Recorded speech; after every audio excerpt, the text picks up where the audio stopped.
வணக்கம். ஃபயர்லைன் நியூஸ் முதன்மை செய்திகள் வாசிப்பது பத்மபிரியா. விமான விபத்தில் உயிரிழந்த மகாராஷ்டிரா துணை முதலமைச்சர் அஜித் பவாரின் உடலுக்கு அவரது சொந்த ஊரான பாராமதியில் இன்று இறுதிச் சடங்குகள் நடைபெறுகின்றன.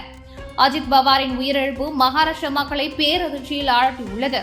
அவரது மறைவுக்கு அரசியல் தலைவர்கள் ஆழ்ந்த இரங்கல் தெரிவித்து வருகின்றனர். பிரதமர் மோடி அஜித் பவாரின் சித்தப்பாவும் மகாராஷ்டிரா முன்னாள் முதலமைச்சருமான சரத் பவாரை தொலைபேசியில் தொடர்பு கொண்டு இரங்கல் தெரிவித்தார். மக்களவை எதிர்க்கட்சித் தலைவர் ராகுல் காந்தி, மகாராஷ்டிரா முதலமைச்சர் தேவேந்திர பட்னாவிஸ் உள்பட பல்வேறு மாநிலங்களின் முதலமைச்சர்கள் மற்றும் தலைவர்கள் இரங்கல் தெரிவித்துள்ளனர். அஜித் பவாரின் மறைவு மகாராஷ்டிரா அரசியலில் பெரிய வெற்றிடத்தை ஏற்படுத்தி இருப்பதாகவும் தலைவர்கள் கூறியுள்ளனர். விமான விபத்தில் அஜித் பவார் உயிரிழந்தது குறித்து உச்சநீதிமன்றத்தின் கண்காணிப்பில் உயர்மட்ட விசாரணை நடத்தப்பட வேண்டும் என்று மேற்குவங்க முதலமைச்சர் மம்தா பானர்ஜி வலியுறுத்தியுள்ளார்.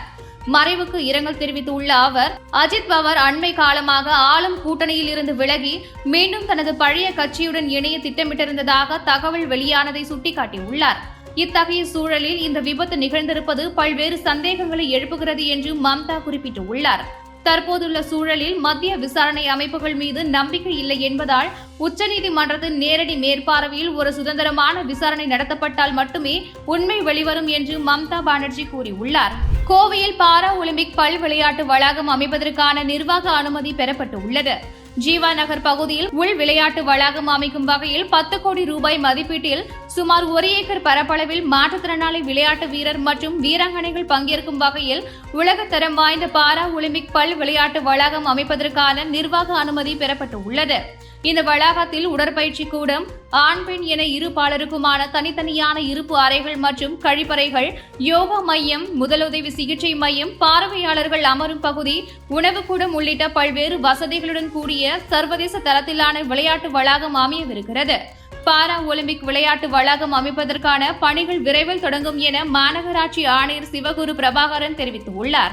பாகிஸ்தான் கிரிக்கெட் வாரியத்தின் செயல்பாடுகள் அந்நாட்டின் கிரிக்கெட் எதிர்காலத்தையே கேள்விக்குறியாகிவிடும் என்று முன்னாள் வீரர்கள் கண்டனம் தெரிவித்துள்ளனர். T20 உலகக்கோப்பையிலிருந்து விலகப் போவதாக பாகிஸ்தான் கிரிக்கெட் வாரிய தலைவர் மோசின் நக்வி விடுத்துள்ள மறைமுக மிரட்டலுக்கு கடும் எதிர்ப்பு கிளம்பியுள்ளது.